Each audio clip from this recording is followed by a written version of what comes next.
And welcome back to BFG, the Barely Functional Gamers Podcast. I'm Chris. David. Kevin. And it is episode 53 at the time of this recording. It is May 5th. I almost messed that up already. You can catch us live every Sunday at 1 p.m. Pacific Standard Time at twitch.tv/barelyfunctionalgamers or on any of your podcasting apps. You can also follow us on any of the upward things above my head. Those links there. Because I'm not going to do all this right now. I've been sick, so yeah. Also remember, this is not a work-safe nor child-friendly show, so you better put the headset on or kick the kids out the room. Or you can kick your coworkers out the room if you need to. Why? By the way, So why? Because fuck we 'em. cursed. That's why. Yes, indeed. Right. Yes. So how long has it been since you've been here, Kevin? Back in November? No, December. It was December. I have no clue what episode that was. Really? No, it was November. So last year. Last year, yes. Yeah. Fuck. I think so, yeah. Yikes. Probably like 30-something. Yeah. Episode 30-something. Something like that. Anyhow, so had a lot of fun playing D&D this week. Yeah. And some of last week. Bunch of craziness happening. This week was our Jamie game, which is one of the coworkers that works with myself and Charles. Because you do two different campaigns? Is that what it is? It's the same campaign. It exists at the same time in the same world. It's just different characters, and she's the one making all the decisions rather than we're all making decisions because she can only play once a month. And so we have it set up so that we're all playing nonchalant, basic characters, whoever we want to play, as tertiary characters. Yeah, whatever. Anyways, yeah. And so, I'm playing an assassin. Russell is playing a dark elf, swordblade, I think it's called. Anyways, a spell sword. That's what it was. Jamie herself is playing a spell. Yeah, she's playing the spell blade. That's right. He's playing something else. Anyways, which is basically another assassin. Oksana is playing a mage. That's right. She's playing just a wizard this time. And Charles is playing a shaman. That's right. A shaman who worships the lobster god. The lobster god. Yes. Yeah. Okay. It's quite interesting. Lobster god. Like in the Tick? Yeah. Oh, I made that joke actually. I was like, so is your lobster god called Lobstercules? Yeah. Which was real good. Yeah, yeah. That's good stuff. So yeah, we've been having a lot of fun doing a lot of crazy stuff. We've been clearing out a elven runes, which was protected by, or an elven tree, which was protected by the elven curse that they usually have, or magic that they usually have, which makes it that if you're looking for it, you can't find it. The obfuscation thing. Yeah. And so we've been dealing with that stuff, and we killed a nymph and all this other stuff that was a part of that. And then recently we went into there to clear out the rest of the hexes because King Gerard wanted us to deal with all that. And we had to kill this giant worm known as a dragon. Oh. Yeah. We were supposed to wait for fireballs. Nobody threw fireballs. Mostly because the dragon was hiding inside his lair. He was smart. So I decided to go in after them, invisible and inaudible, so they didn't know I went in. They all decided to start leaving. Goddamn assassins. Don't never listen, Always... I waited 2 freaking rounds. I'm sorry. I roll a freaking 6. I'm on 10. Everybody else is slower than me. I'm like, okay, let's go. Waiting. Yeah, I know how that is. Anyway, so I go in there and I fight this dragon. I'm not alone, mind you. I am accompanied by 3 summon heroes that the mages had thrown out. And they had been fighting him. One of them had been destroyed. And so there were only 2 left. And we couldn't see shit. And he could see me. So I was like, fuck it. Glow sword. so it did, and I was able to run up this thing because in this game you're able to use your climb. You have to hit their AC, and you can climb up on the back of them if they're a larger monster, which allows you to get a sneak attack. Cool. Yeah. So I end up killing the Great Worm with the help of the 2 summon heroes that were remaining, and yeah, it was fun. Yeah. Every time you keep saying the Great Worm like that, I keep thinking of the movie Friday. Freaking worm. Anyways. How about yourself? Well, yeah, I started another D&D campaign myself, and starting out, most of the players are noobs, so it's always interesting to play with new players. They always come up with the most interesting ideas and solutions to stuff. It's like, oh, interesting, good or interesting? more of the latter. Yeah, it's like you do not expect them to do this. Like I'm a veteran player, and I know when there's bad things afoot. Depending on your DM too, I play with more sadistic DMs in my time. Like having a pit where worms jump out, giant worms that try and eat you. Fun times. But in one case, one of our players sees 2 holes. I got 2 swords. Let's see what happens. I'm like, really? I'm like, just gonna stick. Okay, just fill the hole. Can't just go shoving your sword in any hole you want. That actually became a theme of the night, where we saw swords in holes. Yes, because we came in a room where there's more holes. And I'm like, "Are you gonna stick a sword in these?" He goes, "I'm thinking about it." So yeah, new players are always interesting to play with. You always got to pay attention to what they're doing. And in this role, I play a support character just to make sure that they don't die. But it was really unnecessary. They're actually pretty good at this. Not the not dying part. Not the D&D part, just the not dying. Which is a large part of D&D. I mean, it's a special skill. Yeah. If you can survive, you're doing great. So that's basically we're slowly collecting more magic items and interesting things. For the first time, actually, I did get a mount. Oh, yeah. You're riding yourself a donkey. A dog, actually. A dog. I'm playing a dwarf. Well, yeah, that's why I said a donkey. Well, no, they can't do donkeys or horses. They don't like. That's not true. It's usually hobbits that ride dogs. Yes, but you see, in D&D, dwarves don't like horses. But a donkey's not a horse. It's a off-brand of a horse. It's still too high for them. They don't like riding high things. Too similar. So, a war dog.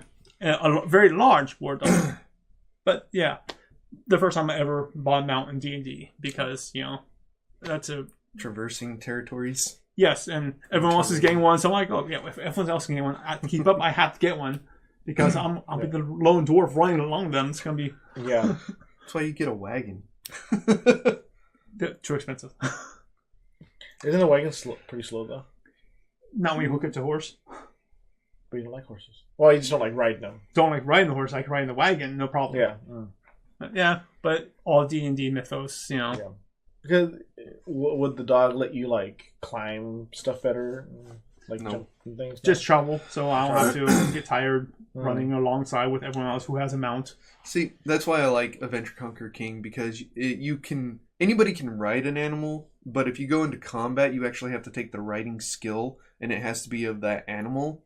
And so, doing that, you have better chances of defending yourself. You can decide to take the damage rather than your horse, that kind of stuff. Yeah, you can do that for D&D as well. But they have a better system in Axe, from my experiences. Yeah. Mounted combat and all that stuff. I haven't taken that, but it might be interesting. Anyways, probably should move on. Something similar to D&D in general is Outward. And I have been playing a lot of that. Right. Left the sound on. Yes, you did. Anyhow, Outward has been a lot of fun. It's we've talked about this before on the show. But it's a 9-man team. I can't remember the name of the company that made it at the time. I think it's Silver something. Anyways, but the game is a lot of fun. I've thoroughly enjoyed myself playing it. It's definitely unforgiving. I mean, when I first walked out of the town, I ran into a chocobo-looking bird thing. Hit it once, it hit me, and then I hit it a couple more times and killed it, but was severely wounded and needed to go back inside town. Wow. Yeah. I had to go back inside. I was like, okay, almost dead, healing up, sleep. So yeah, that was it. Like I said, it's very unforgiving. Oh, it's 9 Dot Studios. Thank you. 9 Dot Yes. Studios. Yes. I completely forgot. Now, compared to Skyrim. I have to say I like this more. You can't really compare the two. Because this game, you're basic. You are just a person. You're not the chosen one. You are not the chosen one. You could exist in the same world as the chosen one, but you're a motherfucking NPC who gained conscience. That's literally what it is. You have to go out and figure out who you are. And yeah. And so, what are some of the more interesting game mechanics that make it different? Magic is a big thing in this world, but you have to sacrifice life and stamina for it in order to get some kind of mana. Yeah, I like that because I mean it makes a balance to the game. Yeah, you know? All your abilities you have to pay for. So all the training, well, with the exception of I think 2, which is gained from the beginning of the game. When you're leaving, the guy says, "Oh, I'll teach you how to do this," with the weapon that you're using. So you gain something small, but everything else costs you money. Everything in this game costs money. It's all about micromanagement. You have to find ways to make money. You have to find ways to sell stuff. You start off having to make 150 gold in order to save your house. Wow. Yeah. I have not done that yet. So it's just I've played 3 different characters and I have not done that. So it's like yet. You really are nobody. You have to fucking pay your mortgage and shit. Yeah. Yeah. Like regular ass stuff. Get a job, pay your bills. So it's Fantasy World Sim. Kind of, except you don't have a job to go to for 9 to 5. Well, this is your job. You have to go out in the real world and try to survive. Well, that's a job in itself. Cool. And then in the combat. Combat is a bit wonky at times. I have to say I kind of like using the controller more than the mouse and keyboard for this game specifically. Yeah, because it's easier to access things instead of trying to do the 1, 2, 3 buttons and the R, Q, and E. It feels like you can assign things a little easier. So I personally like the controller, even though I'm more often than not a mouse and keyboard kind of guy for PC games. This one is better suited for controller. Yeah, 'cause I noticed with more fast-paced games, controller is better than. I don't know about that. It's just I think the way this game's set up is really suited for it, in my opinion. Oh yeah, that's one thing I really like about this game too. In Skyrim, you don't have to worry about your inventory. Oh, you have to worry about worry about crap. You have to worry about over encumbrance, but in this game, until that point, you're fine. Yeah. In this game, you have to worry about it. You have to think about what you're doing. You have to have things set up. So, for example, you have your backpack. Yeah. You fill it up with stuff, and if you keep that on, you lose stamina, which affects your blocking and your dodges, and you roll slower to try to dodge out of the way.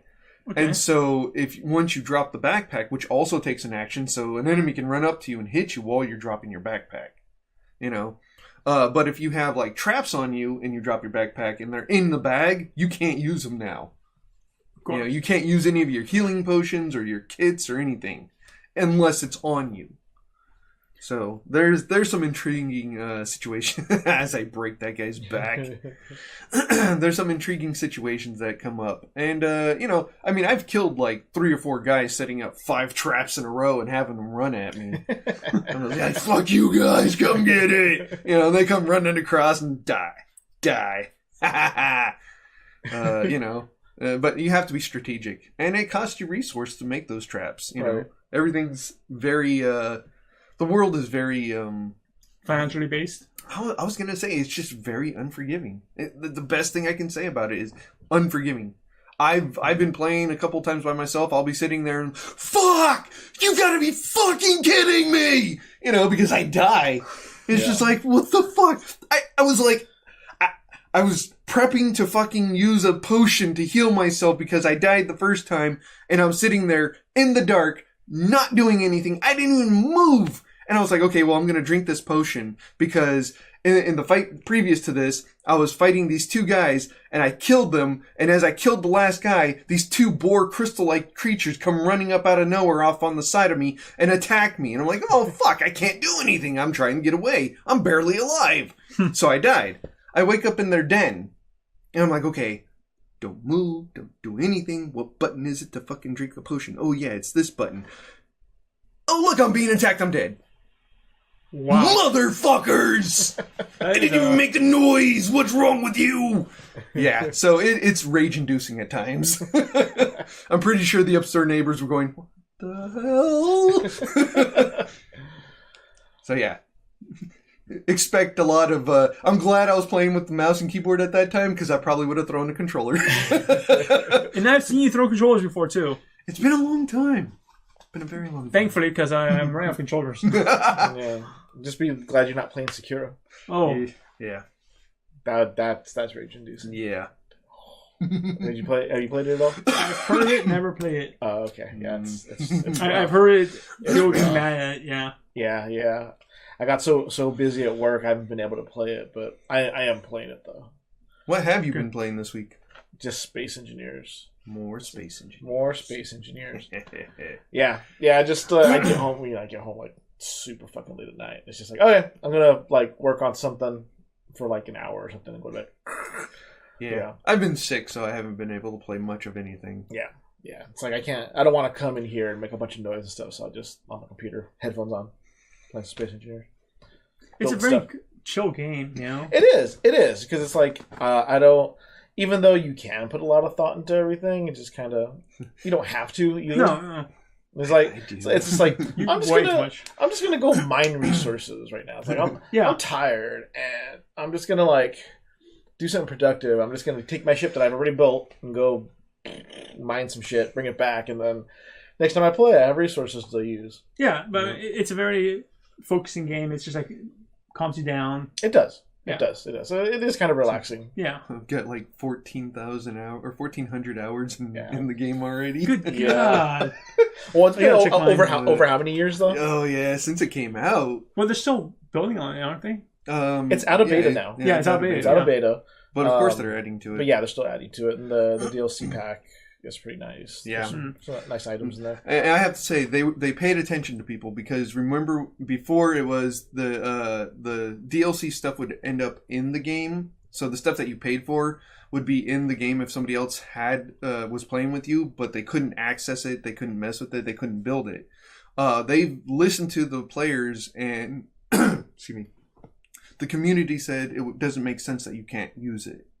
You know, granted you haven't purchased it, you still can't build it, but you can access it now. Oh, okay, that makes sense. Yeah.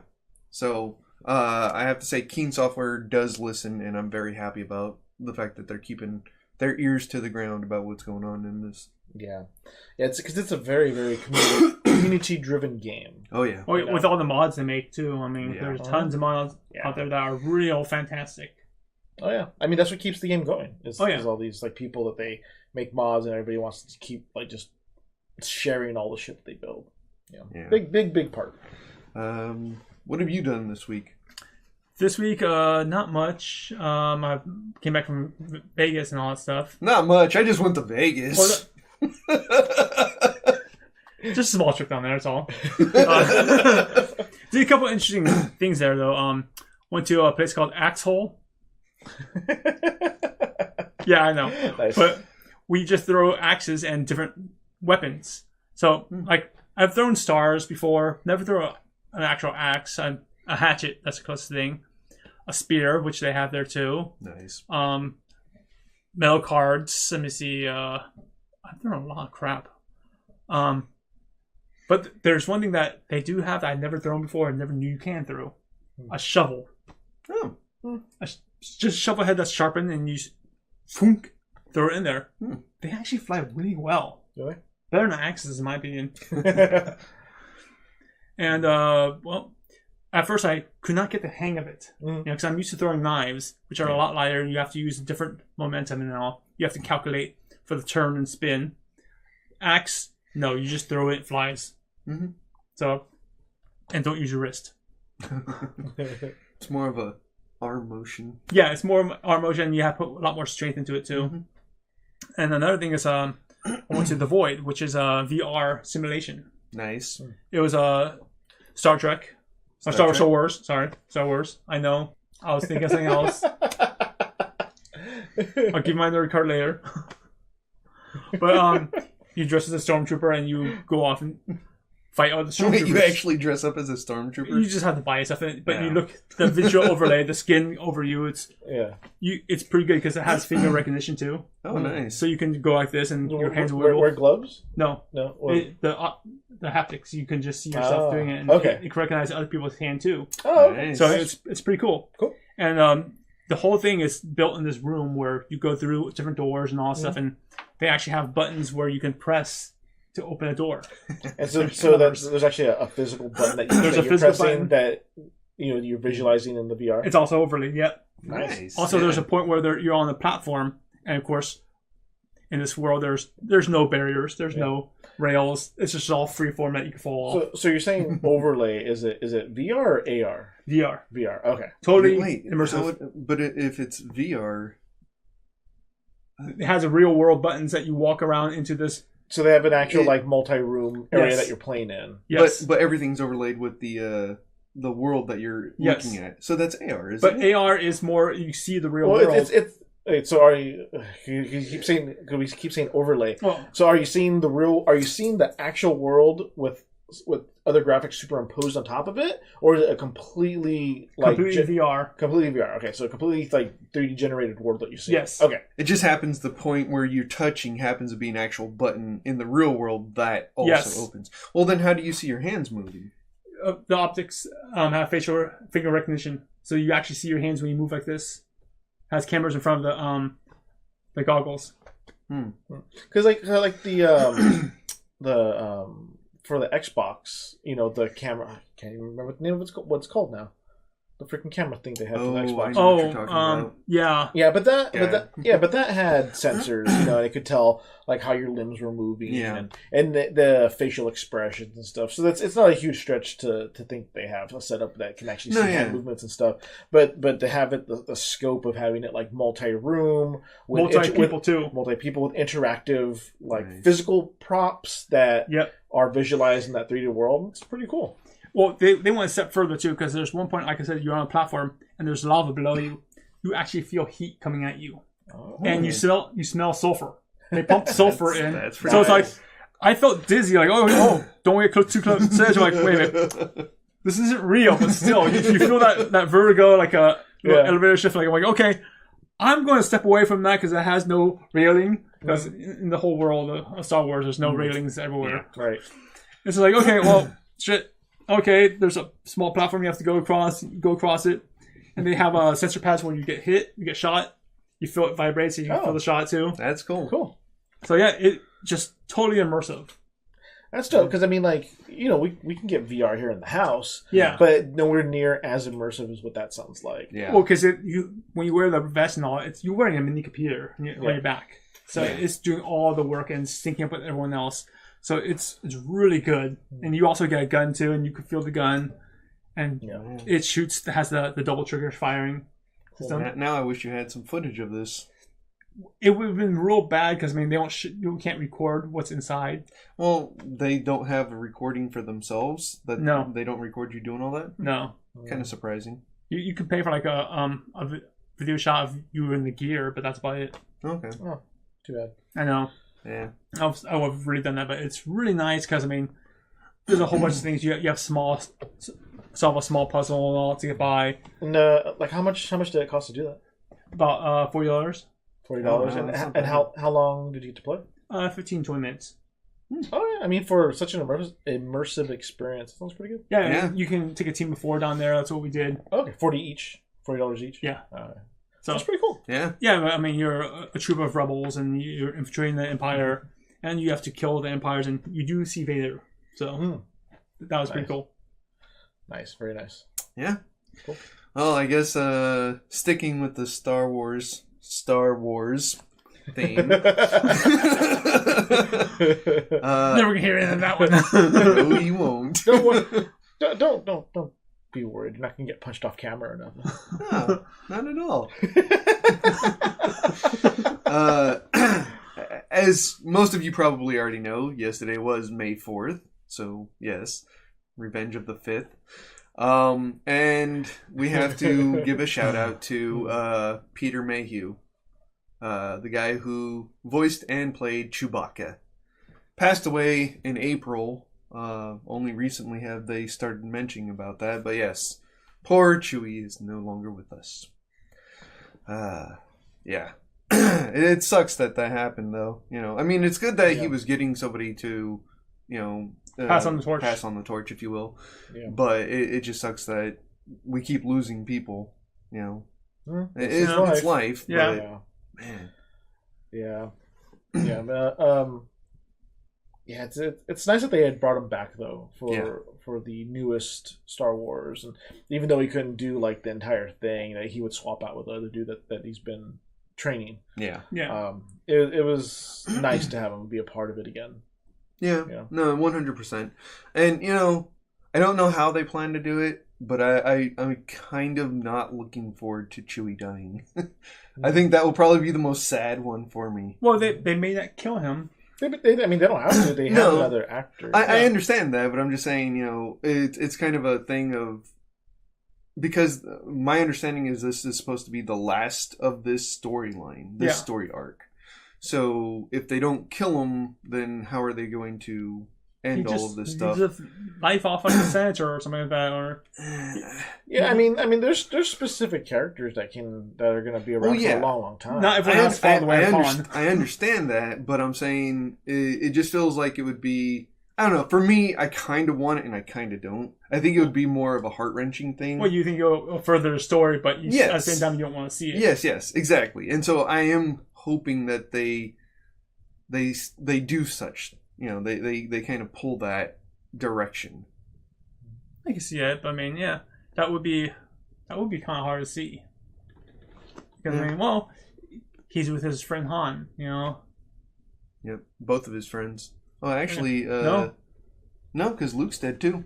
Yeah, Luke. Yeah. Spoilers if you guys haven't seen. If they haven't seen it by now. It's been too long.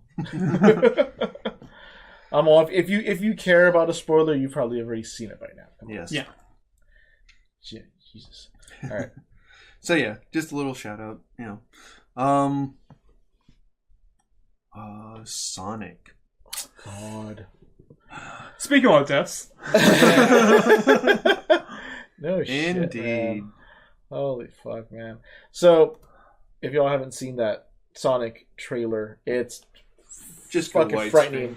It's frightening. It's a nightmare. Oh god, this fucking movie. Like, why is everything with Sonic so? Well, we've had a couple good ones, but for the most part, like any most new things that have to do with Sonic, it's been so bad. I mean, look at this damn. It looks like a person wearing a fucking mascot costume. It's a furry movie, you know. It's a little weird. It's disgusting. Absolutely disgusting. I hate it. I hate it with a passion. Yeah, it's bad. Yeah, it's really bad. It's really I'll go close up again here so you can see fucking Jim Carrey. Yeah, I thought it couldn't get any worse when I saw Sonic, and then I saw Jim Carrey. Yeah. Oh god. Fuck you guys. Yeah. And pretty much the consensus on the internet is that it looks fucking horrible. And the director tweeted the other day that I've heard loud and clear what you guys are saying, and that we're gonna change the design of the character. And Chris said something pretty good earlier today, which is like, yeah, you can polish it as much as you want, but it's still just going to be a turd. You can polish a turd, but it's still a turd. Yeah. So at least it won't look so fucking scary, but it's still going to be a bad movie. Yeah, I'm not. It's just really, really bad. Okay, and what got me the most out of all of this was the music during this entire video. Gangster's Paradise. Really? Really, you dumb fuck shit-faced turd nugget? No wonder why you're trying to polish this motherfucker. It has nothing to do with Sonic at all. God damn. No. Don't get me wrong. I love the song Gangster's Paradise. It's a great song. Great song. It has nothing to do with and should not even be introduced into this fucking movie. The fuck, man? So, a better one would be like, what, Highway to Hell? Because this is pretty... it's pretty close. I mean, there's any number of songs about being fast or speed or things like that. So, I don't know why they chose that. There's no reason. Absolutely no reason other than... There's the slimmest possibility that some reason Sonic listens to this song because it's one of the things he's able to find. Because of the way he's living in some kind of trailer. That's the way they showed it. Where they had all this junk and he put a chain in. Yeah. But still, it's like, I don't understand why they needed to put Sonic in the real world. I don't. No. I don't. They should have just done a fully CG animated film. I hate you guys. I'm just going to say that right now. I hate this director, period. Let's look at other movies about blue creatures that are in the real world. Smurfs. It wasn't until they did a fully CG animated film that was like, okay, this is not terrible. No, it's not. Yeah. But every instance of them trying to make them realistic and put them in the real world was terrifying. Yep. Yeah. Horrible. It's like, you guys should have learned. How are we still doing this? How are we still making fucking movies where we have a badly designed CG character from a popular IP being put in the real world like this? It blows my mind that we can still make the same mistake. Yeah. Yes. Michael Bay. Fuck off. Transformers and Ninja Turtles, you asshat. Fuck off. Anyways. Oh, God. Sorry. This is definitely the rage-inducing episode. Yeah, I know there are certain things that tweak you, and I know that's one of them. Yeah. It's really bad. It's horrible. Absolutely horrible. There's a lot of people like, oh, it looks so bad, I want to see it. And it's like, no. Don't encourage this. Don't give them your money. It's like, oh, it's gonna be great because it's gonna be so bad. Like, no. That's not. No, don't give him your money. It's like, it's just no way. You can't artificially create horrible that easily. I mean, that's just real bad. They're trying to make it look good, but that's just negligence. Yes. Yeah. Period. Yeah. This director should be fired. Looks bad. Looks bad. Anyways, let's move on. Yes, let's move on. To something else to do with mistakes. So Forbes has done a piece on Chris Roberts and space engineers, the state of space Star Citizen. I did that again. Oh, like I said, speaking of mistakes. Yeah. So the article stated that what is it? With them making over 300 million. Yeah. In the time that they have been working on this game, they last it was looked into is they had 14 million in the bank to still work on this, and only 2 planets, 9 moons, and 1 asteroid had been completed. Damn. Out of the 100 star systems that was talked about previously. Now, with that being said, I do understand the concern of money management not being done properly. But from what I've seen from the game and from what we've played and the world that I can see within the dream that's trying to be made here, I have still enjoyed myself a lot. I think I spent $110 total for myself, and I think what we've gotten so far has been worth what I paid. Now, mind you, not everybody may feel the same way, but also not everybody nobody's being forced to put the money down on this. Right. Yeah. So this wasn't a situation where, he said, well, I'm going to promise you the world and you have to pay this and you're going to have to pay this much money every month once we're done with this. It was, if you guys believe in this, give me the money and I'll try to make this, or I will make this. And so, in my opinion, he's doing what he said he was going to do. Everybody who's working on it is doing what they said they're going to be doing. And in the long run, if he fails to do what he says he's going to do, we're the ones who lost out. Some of us may be angry, but I guarantee you all of us will lose faith in him ever doing anything again. That being said, I hope to God he's able to do what he's been set out to do, because this is beautiful. Everything about this game has been beautiful. Yeah. I'm a fan. Sorry. There's a level of quality to everything in this game that you can tell that they're spending money on people with skill. Yeah. And actually care what they are making, because unlike the Sonic one, they can actually care about what things look like and if it flows well within the world. I mean, this is the stuff that they should have done. Well, and if you've played from the beginning or semi from the beginning, you've seen the world grow. Oh, the evolution of the game. Evolution of the game itself. So I mean, it's not like it's come a long way. Excuse me. It's not. Yeah, it's definitely not like they haven't done anything and there's not much else there. They're building the worlds, but they're also building the tech. And I think that's what Forbes missed out on, was the fact that they had to build their tech from the ground up.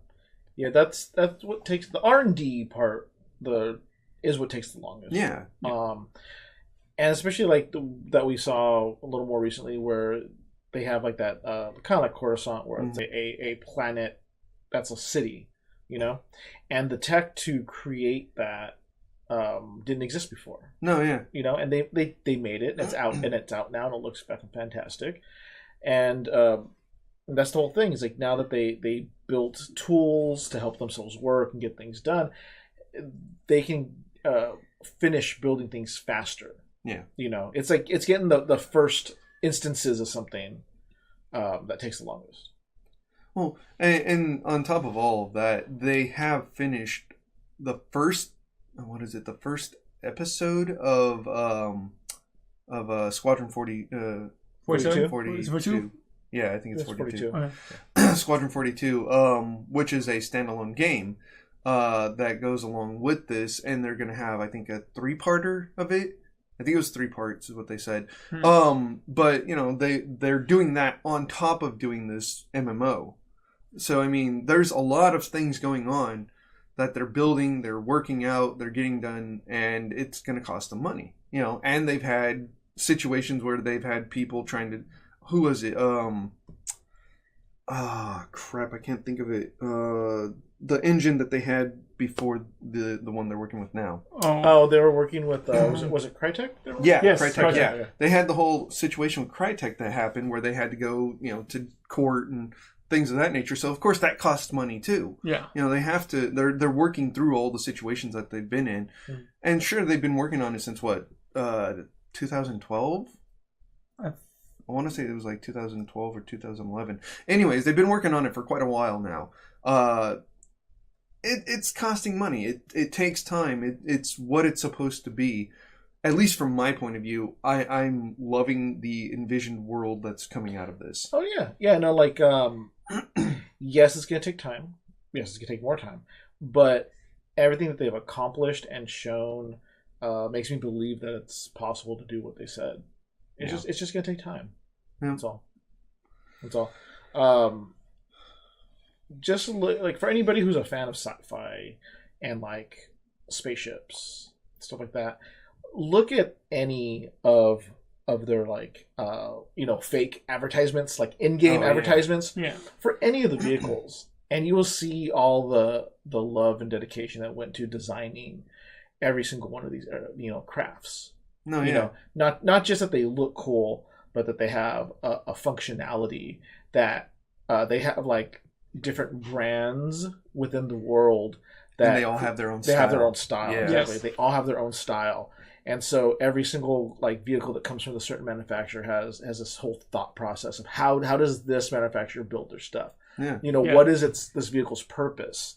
Well, on top of that, everything within the ship, you know, pieces that need to be replaced and removed and worked on or whatever, they're working to have that accessible too. So, you know, you might have your shield fry out, and so you have to go get a new drive for your shield, and you can actually put that in. That's you can pick it up and walk it around, you know. Yeah, they're doing all of this stuff and, you know, able to fly in onto planets from space, no freaking cutscenes. Come on, guys, give them a little bit of credit here. Now, what do you think about this and putting it to like VR or something like that?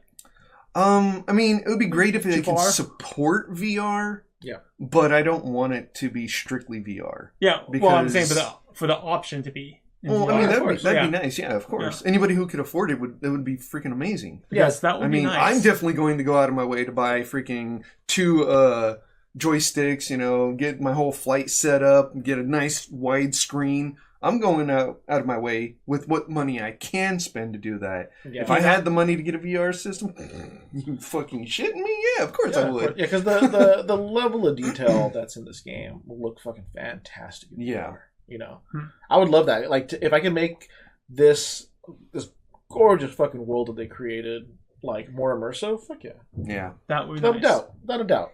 Look how fucking gorgeous that is. Oh man. You know, I'm gonna put big screen for just a moment here. Look at this stuff.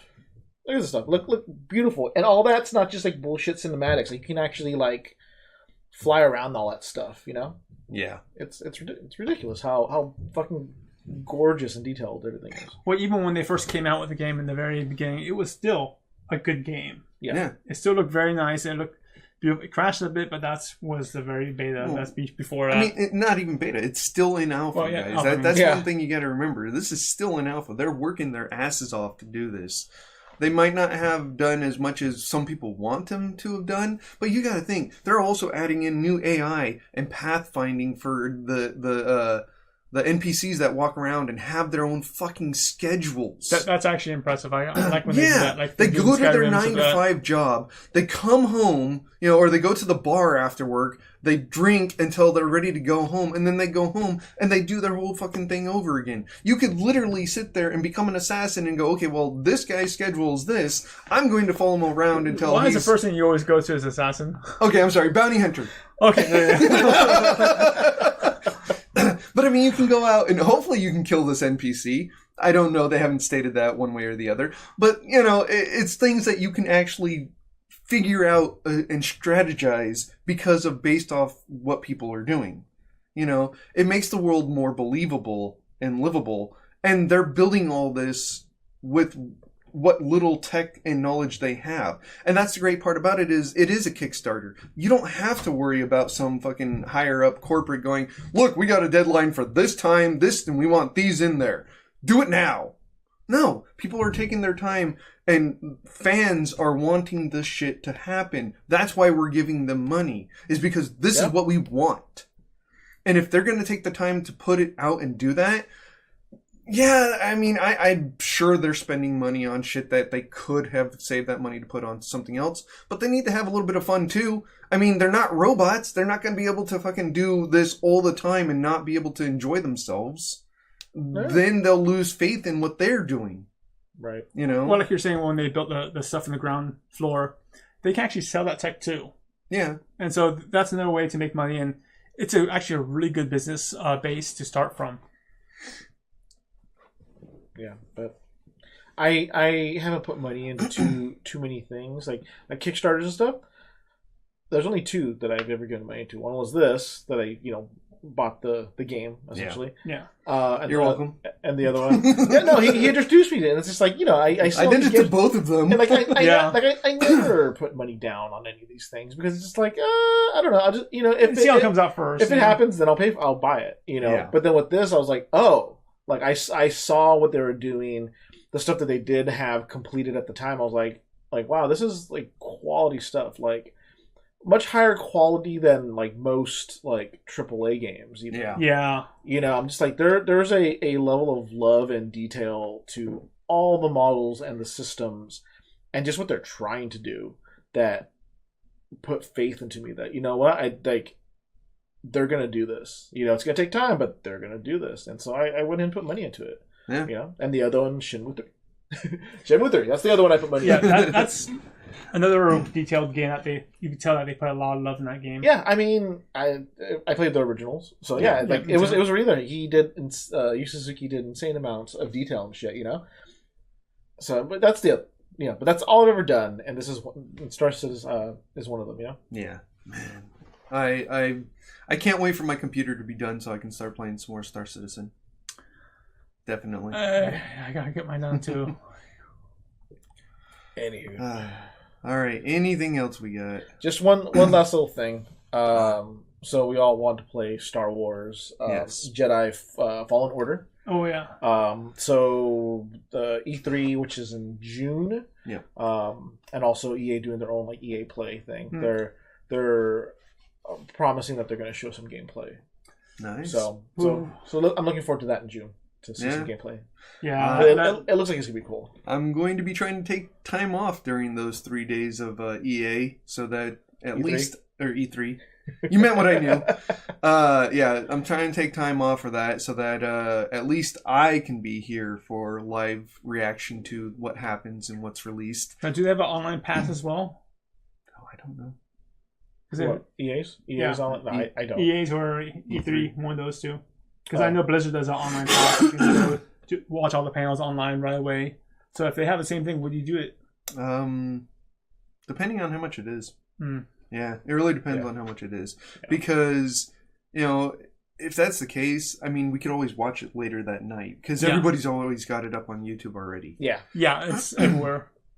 So, I mean, if it's going to cost... I think it would be ridiculous if they did that, to be honest. Because everybody does upload it directly to YouTube. Oh, yeah. That's true, yeah. So, but yeah, that's pretty much what I'm planning. So, and hopefully you'll be able to be off at those times. Yeah, we'll see. Yeah, we'll see what happens. So, anyways, I guess that should be that for now. Till next time, I'm Chris, David, Kevin, and this is BFG. I hope you guys enjoyed. See ya later.